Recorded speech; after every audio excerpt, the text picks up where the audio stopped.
2 बोटाच्या मदत तुम्हाला सांगितलं होतं त्याचप्रमाणे धागा पकडून घ्यायचा. हा? तुम्ही नॉर्मल धागा वरती काढत होते. हो.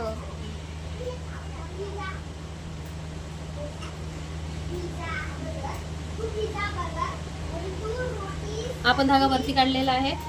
आता तुम्ही बीड्स कसे घ्याल. ओके, एक घ्यायचा, या बोटाने वरती सरकवत जायचा. 2 बीड्सच्या व्यतिरिक्त तिसरा बीड्स घ्यायचा नाही. लक्षात येतं. आरीवर्क कशाला म्हणतात. तुम्ही 4-5 बीड्स घेता आणि त्याला टक करतात, काही अर्थ आहे का. नाही.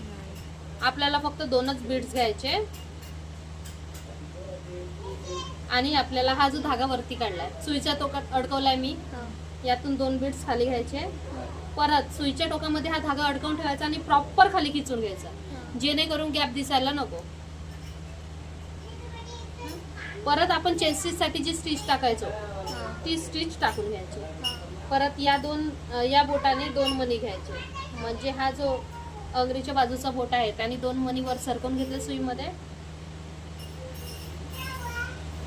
परत प्रॉपर फिक्स कशासाठी करायचा आहे धागा, कारण आपल्याला स्टिच मध्ये गॅप नको. ते इकडे तिकडे नाही गेलं पाहिजे, लूज छान.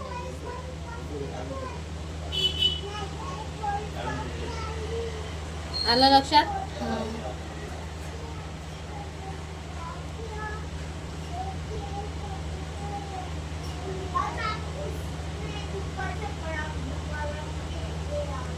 आपल्याला या बोटाने मॅनेज करायचे आहे बीड्स. ओके, तुम्हाला 4 बोटा सुई पकडायला शिकवलं होतं. या बोटाने आपल्याला बीड्स मॅनेज करायचे.